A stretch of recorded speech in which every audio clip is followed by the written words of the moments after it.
legenda asal-usul Gunung Slamet. Di zaman dahulu kala, sebelum Islam masuk ke Nusantara, di tanah Jawa Tengah terdapat sebuah gunung yang menjulang tinggi. Gunung itu dikenal dengan nama Gunung Gora. Gunung Gora bukan sekadar gunung biasa, namun dianggap sebagai tempat sakral bagi masyarakat sekitar. Mereka percaya bahwa gunung ini adalah tempat bersemayamnya roh gaib dan para leluhur. Pada suatu hari di abad ke-15, seorang ulama bernama Syekh Maulana Maghribi tiba di kaki Gunung Gora. Beliau adalah seorang ulama yang berasal dari Turki dan telah melakukan perjalanan jauh untuk menyebarkan ajaran Islam di tanah Jawa. Gunung Gora, dengan puncaknya yang menjulang tinggi dan hutan lebat yang mengelilinginya, tampak menantang. Namun, Syekh Maulana Maghribi tidak gentar. Dengan tekad yang kuat, beliau memulai dakwahnya di kawasan sekitar gunung tersebut. Beliau mengunjungi setiap desa di sekitar Gunung Gora, berbicara dengan penduduk setempat, dan mengajarkan mereka tentang ajaran Islam. Beliau menjelaskan tentang konsep tauhid, sholat, zakat, puasa, dan haji dengan sabar dan penuh kasih sayang. Meskipun beliau sering kali menemui tantangan dan penolakan, beliau tetap sabar dan tekun dalam menjalankan dakwahnya.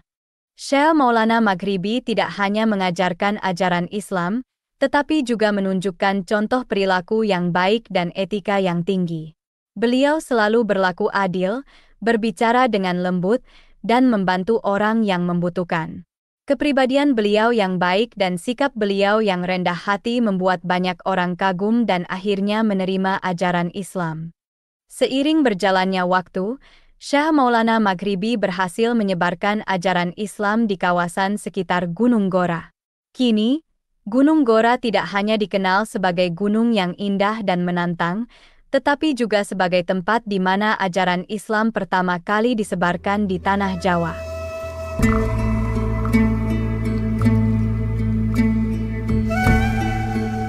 Di tengah hiruk-pikuk kegiatan dakwah, Syekh Maulana Maghribi merasakan gatal yang luar biasa di seluruh tubuhnya. Beliau telah mencoba berbagai obat dan cara, namun tak satu pun yang mampu menghilangkan rasa gatal tersebut. Penyakit ini mengganggu beliau, tidak hanya secara fisik, tetapi juga dalam menjalankan misi dakwahnya. Syekh Maulana Maghribi, yang dikenal luas karena ketabahannya, tidak membiarkan penyakit ini menghalangi dakwahnya. Namun, rasa gatal yang terus-menerus membuatnya sulit untuk berkonsentrasi dalam beribadah dan berdakwah. Beliau berdoa dengan khusyuk, memohon kesembuhan dari penyakit yang telah lama mengganggunya. Doa beliau begitu tulus dan penuh harap, seolah-olah beliau bisa merasakan kehadiran Tuhan di sekelilingnya. Beliau berdoa, "Ya Allah, Engkau adalah Sang Penyembuh. Sembuhkanlah hamba-Mu ini, agar hamba dapat melanjutkan dakwah."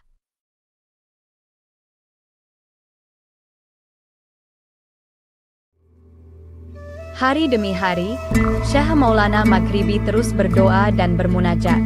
Suatu malam, saat sedang bermeditasi di bawah langit yang penuh bintang, beliau melihat sebuah fenomena alam yang menakjubkan.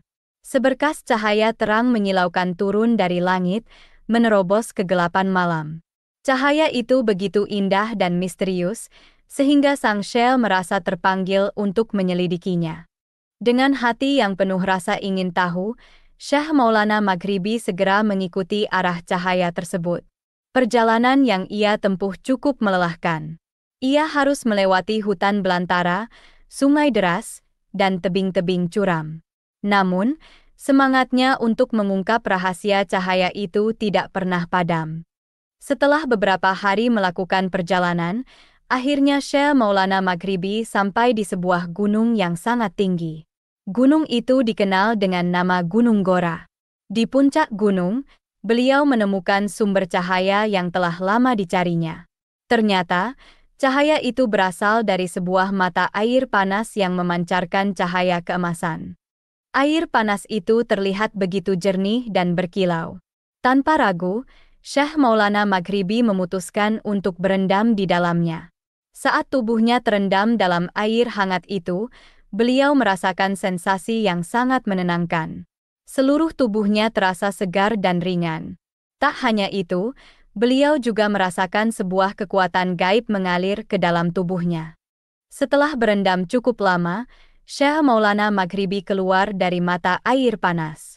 Beliau merasa sangat bersyukur karena mata air panas tersebut adalah anugerah dari Allah untuk menyembuhkan penyakit gatal yang selama ini diderita dan memberikan kekuatan bagi siapa saja yang meminumnya.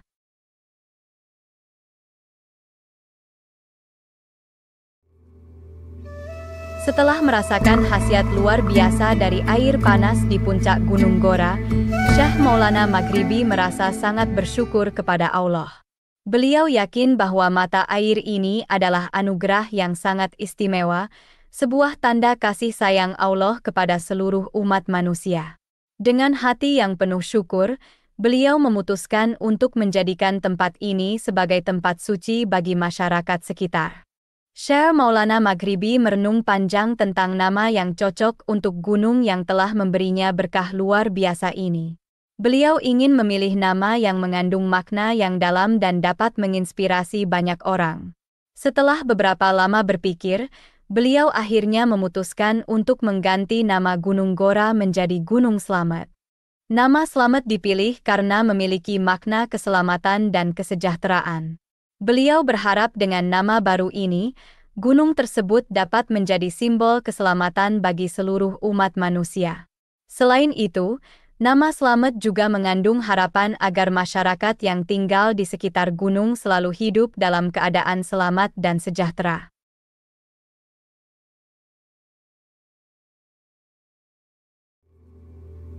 Sejak saat itu, nama Gunung Slamet pun menyebar luas ke seluruh penjuru Nusantara. Kisah tentang Syekh Maulana Maghribi dan Gunung Slamet terus diceritakan dari generasi ke generasi. Legenda ini menjadi bagian tak terpisahkan dari budaya masyarakat Jawa Tengah. Cerita ini tidak hanya sekedar dongeng, tetapi juga mengandung nilai-nilai luhur seperti kesabaran, keikhlasan, dan rasa syukur. Hingga kini, Gunung Slamet tetap menjadi tujuan wisata yang populer. Banyak pendaki yang datang dari berbagai daerah untuk menaklukkan puncaknya yang menjulang tinggi. Pemandangan alam yang indah, udara yang segar, dan suasana yang tenang membuat Gunung Slamet menjadi tempat yang sempurna untuk melepas penat dan menikmati keindahan alam. Demikianlah kisah ini diceritakan, semoga dapat menghibur, menambah wawasan. Segala kebenaran detailnya kita kembalikan kepada Allah, Tuhan pemilik kisah kehidupan.